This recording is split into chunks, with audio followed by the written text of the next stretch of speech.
Sasa kama ulikuwa unachezea wengine, mimi sichezewi. Yaani from nowhere tu unaniambia kwamba nishaoa? Hapana, kumbuka umenikutaje? Naomba uniambie umenikutaje? Mimi sio malaya, mimi sio mwanamke anayejiuza. Hapana, yaani haiwezekani kabisa. Dada vipi mbona unachanganya? Hapana, sitaki.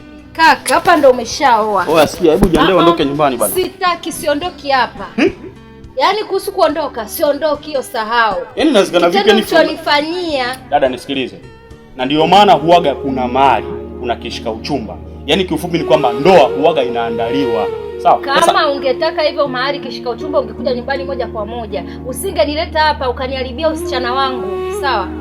Ungetaka hayo mambo yote ungeenda kwanza nyumbani, hayo mambo mengine ndo yafuata. Hamna, haiwezekani. Hivi dada, hebu nikuulize. Kaka, hapa ndo umeshaoa, siondoki. Sema una sababu zako. Hamna sababu nyingine. Hamna kitu kingine. Yaani hapa si atoki mtu hapa. Wewe nenda unakwenda. Unarudi unanikuta humu ndani. Siondoki.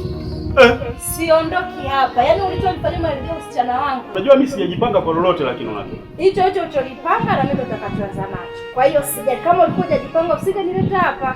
Kwa hiyo hamna haja tena kaka. Basi. Yaani siwezi. Naona sikiliza, naona maneno yamekuwa mengi. Basi sikiliza, kama utakopo tayari nimekubali kuishi na wewe.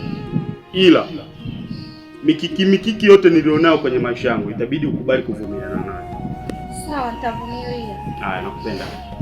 Salalamike mama. I love you. Usilie, sawa? Hata kazi yenyewe na gaidi, siendi tena. Kwani inaonekana kama unanipenda.